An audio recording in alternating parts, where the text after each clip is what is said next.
The land Darby Dan, that Darby Dan rests on, was actually surveyed by Daniel Boone. And it was basically a pioneer, classic pioneer development, a subsistence farm initially.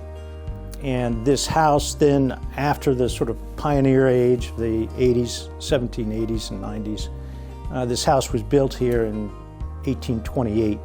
And it transitioned to a horse farm, mostly for standardbreds, through the Civil War and post-Civil War until 1903, when E.R. Bradley, who was a classic character of the American migration story. His dad was an immigrant coal miner from western Pennsylvania who went west to make a fortune, made a fortune gambling.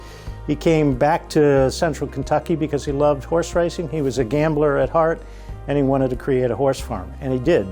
So what is now Darby Dan was originally, most famously, Idlehour Farm, Idlehour Stock Farm, by E.R. Bradley, and he developed the whole layout of this farm, and his goal was to create really a masterpiece of a farm for the turn of the century.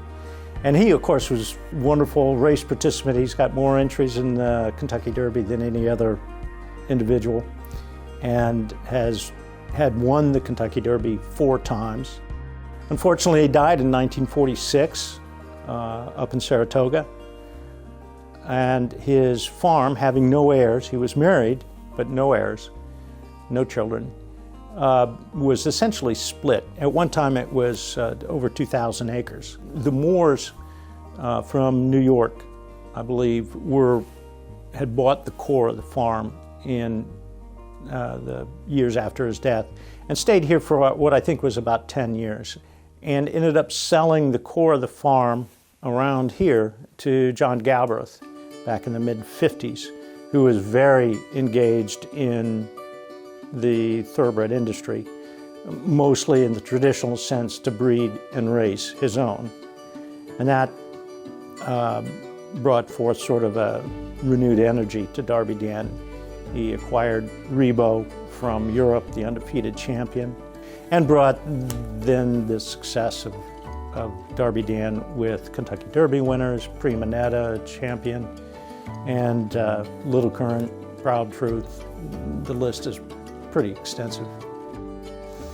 But the land itself was taken over by John Galbraith, and very importantly, the continuation of understanding of the land and how it's set and how it best worked was Olin Gentry.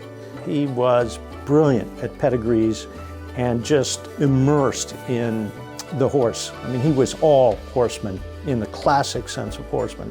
It seems quite ironic when John Galbraith goes to Olin Gentry and says, you know, I want to take a horse to Europe. Who do you think could win the English Derby? And he picks out Roberto, this hail de reason out of Bramley, and he actually goes to England and does just that. Horses provide a real gateway to any number of other professions and people that have distinguished themselves in those other professions. And I think one of the fun contacts that my grandfather made very early, ironically, not so much through horses, but through baseball, was Bing Crosby. And Bing Crosby was a lover of horses, and he also loved baseball, which made him a perfect buddy for John Galbraith. But as well, there were others that we had the pleasure of hosting here at Darby Dan. One of them was Queen Elizabeth. Now, she was always stayed with Mr. Farish because he was the ambassador to England. But she did enjoy coming here on, in particular, one opportunity when they hosted her at the inaugural of the Queen Elizabeth Stakes here at Keeneland. And we had a lot of fun with her visiting. That's kind of special when you say, well, the Queen of England. The Queen of England was here. Darby Dan has been part of the family for 3 generations. And I remember so many events and going to so many races and having that family through it really continued through John Galbraith and Dan, and then my mother, Jody Phillips, and my father, and then ultimately to the 3rd generation. Uncle Dan was enthralled with the horses as well, had his own success as he developed his own broodmare band. Grandfather and grandmother were tremendously generous in sharing their horse knowledge, their pedigrees, and indeed their seasons. Roberto, His Majesty, Graustark, throughout the 60s and the 70s, that allowed Dan Galbraith and then my parents to develop their own broodmare band, if you will. And of course, that success continued throughout the 80s, but also at that same time, it's clear that the industry began to change. And a lot of the old-time approach where you breed to race your own was basically gone because of the commercial market. That presented some great challenges to Darby Dan Farm and the transition. Grandfather John Galbraith died in 1988. Dan was really focused on some of his other enterprises, basically his real estate company and a large agricultural farm up in Ohio. And so I became involved about that time. I tell people all the time, don't do this if you want to get rich, because we are not getting rich on this farm. But you have the chance to touch brilliance. And I was never going to do that in law. I was never going to be a brilliant lawyer on the Supreme Court. It was not in me. But here, every once in a great while, you can look at a horse and say, wow, that is the best there is. So you have a Soaring Softly, who's 7 for 8, in her champion year. She could beat anybody. And that is so rare. Who gets a chance to say, this is the best? I've been associated with the best in the world. I could never be the pitcher that I wanted to be. I could never be the lawyer I wanted to be.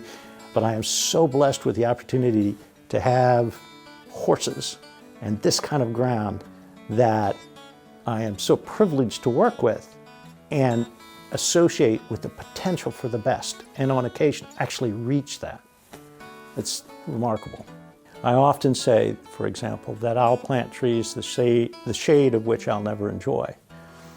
But I'm also remembering in that process that E.R. Bradley planted trees down the front lane that made this beautiful passage to the main house, to the extent that he never was going to enjoy their full fruition either. So I look at all of this land and the horses that go with it as a steward, because I'll be gone. Another 50 years I'll be long since gone, probably won't even be remembered. But people will look at this land and say, somebody really cared for it. Somebody planted these trees, somebody took care of these pastures, and these pedigrees still have an impact on racing. And as I talk about Olin Gentry and E.R. Bradley and John Galbraith, I'm just another in that continuation. So I'm merely a steward, but I'm very happy and content to be one.